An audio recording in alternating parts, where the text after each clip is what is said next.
বিয়ের পর এই প্রথমবার শ্বশুরবাড়িতে বার্থডে সেলিব্রেশন করল, খুব সিম্পলভাবে এবং খুব ঘরোয়াভাবে। নমস্কার, সবাই কেমন আছেন? আশা করি সবাই খুব ভালো আছেন, সেই সাথে আমিও খুব ভালো আছি। সকালবেলাটাই শুরু হয়েছে এত সুন্দর ঝুম বৃষ্টি দিয়ে। বাইরে বৃষ্টিটা দেখতে না দারুণ লাগছিল। আর সাথে ব্রেকফাস্ট হিসেবে ছিল আলু পরোটা আর সাথে 2 টুকরো করে আপেল, ব্যাস।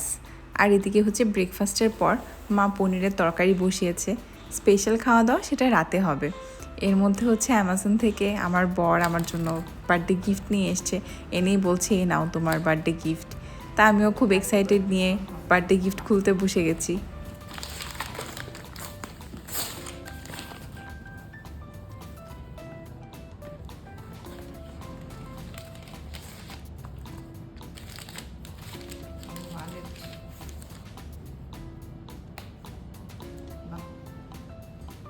সুন্দর হয়েছে।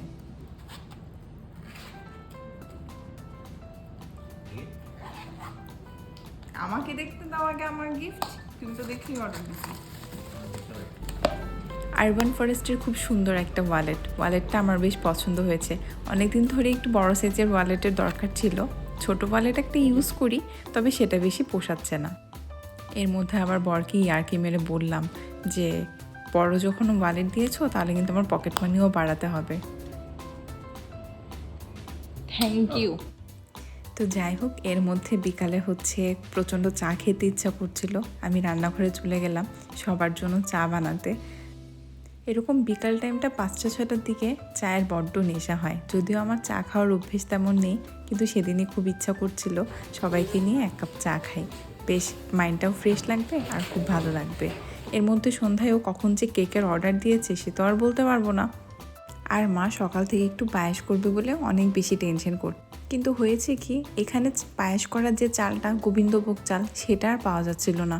অনলাইন থেকে 1 প্যাকেট চালের অর্ডার দেওয়া হয়েছে, আনার পর দেখা যায় সেটা সিদ্ধ চাল। মা, সিদ্ধ চাল দিয়ে আর পায়েস হবে কেমন করে? তারপর আমি, মা, বাবা আবার বাইরে চলে গেছিলাম একটু ঘুরতে, সাথে পায়েসের চাল নিয়ে আসতে। এখানে 300 টাকা করে কিলো গোবিন্দভোগ চাল, ভাবতে পারেন। যাক বাবা, জন্মদিনের জন্য পায়েস একটু করা যাবে, আর এই গোবিন্দভোগ চাল পাওয়া গেল, এই মনে হয়েছে যে অনেক। বাড়িতে যার যার জন্মদিন থাকে যে ডেটে, শাশুড়িমা সবসময় সেদিন সকালে একটু পায়েস রান্না করে হলেও ঠাকুরকে ভোগ দেয়। আমার শাশুড়িমা বলে উনি ওনার মা থেকে শিখেছে, মানে আমার দিদি শাশুড়ি থেকে জেনেছে যে পায়েস দিয়ে যদি ঠাকুরকে ভোগ দেওয়া হয় তাহলে সেদিন তার মঙ্গল কামনা করা হলে তার আয়ু নাকি অনেকটা বেড়ে যায়। জানি না আমি, মায়ের মুখ থেকেই কথাটা শোনা। এই দেখুন, সন্ধ্যার সময় সে কেক টেক সব কিছু নিয়ে হাজির। আর এই পায়েসটা অতটুকু কেন, তার কারণ হচ্ছে সেদিন যার জন্মদিন তাকেই পায়েসটা শেষ করতে হবে। তো অনেক বেশি রাত হয়ে গেছে। তারপর আবার রাতের খাবার আমাদের জন্য চিকেন বিরিয়ানি আর হচ্ছে মাটন ট্রিট দিচ্ছে আমার ননদ, সেই সব কিছু অ্যারেঞ্জ করে প্ল্যান করেছে। রাতের খাবারটা আর কেক যা কিছু আছে সব এনেছে আমার বর, আর শাশুড়িমা করেছে পায়েস।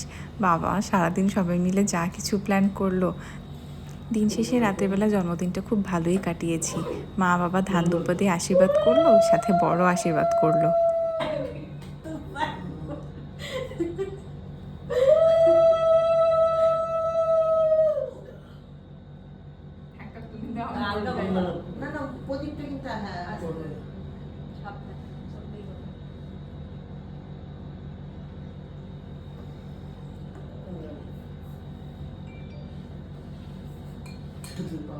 পায়েসটা দেখে খুব কষ্ট এই ডুবে পায়েস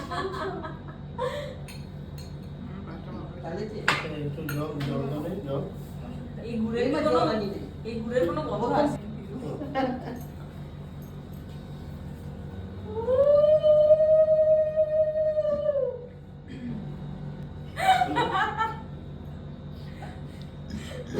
আমার চারা কাটতে তো দুব্বা আসলো কই থেকে? ওইখানে জঙ্গল, এই ঘাসটা সেটা নিয়ে আসছি। আদৌ দুব্বা? মা চিনে চিনে নিয়ে আসছে।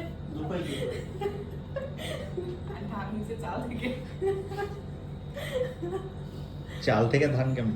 চালই নিয়ে আসছে, ধান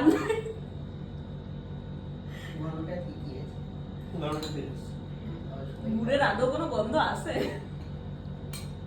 দর্শনেই গুড়।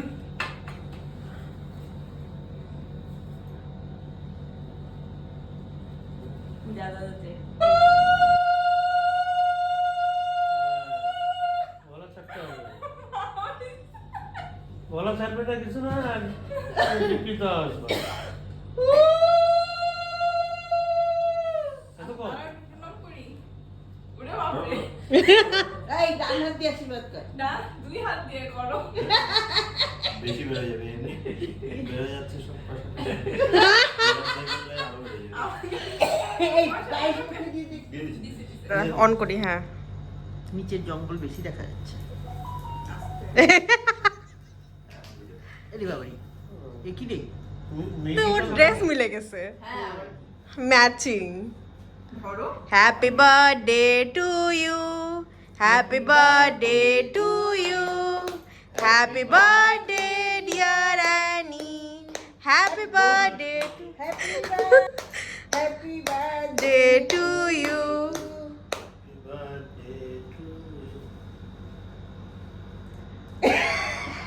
কি অবস্থা, ছোটবেলায় যেরকম। না অসুবিধা হবে না যে কিন্তু আসলেই 420 মাল দিছে তো। ফালতু বল দিচ্ছে সব চাইনিজ ভিডিও চাইনিজও এর থেকে ভালো হয়। ওই চাইনিজ ভিডিও তখন থেকে চলতেছেই, সব রেকর্ড হইছে। আমি মিউজিক ক্যান্ডেল মিউজিকের মৌ নাই এই যে মাঝখানটা জ্বলবে দেখছিস কি সুন্দর মাঝখানটা জ্বলেই গেছে। তো অনেক হাসি ঠাট্টার মাঝখানে সেলিব্রেশন বেশ ভালোই করলাম, আর হাসাহাসিও হলো প্রচুর। এটাই মনে হয় যে পরিবারের সবার সাথে ছোটোখাটো আনন্দগুলো ভাগ করে নেওয়া, তাই না? আর রাতের বেলার খাবার এই যে মা বাড়তে বসে গেছে, আর আমাদেরও প্রচুর খিদে পেয়েছে। তাহলে দেখা হবে আমার পরের একটা ব্লগে।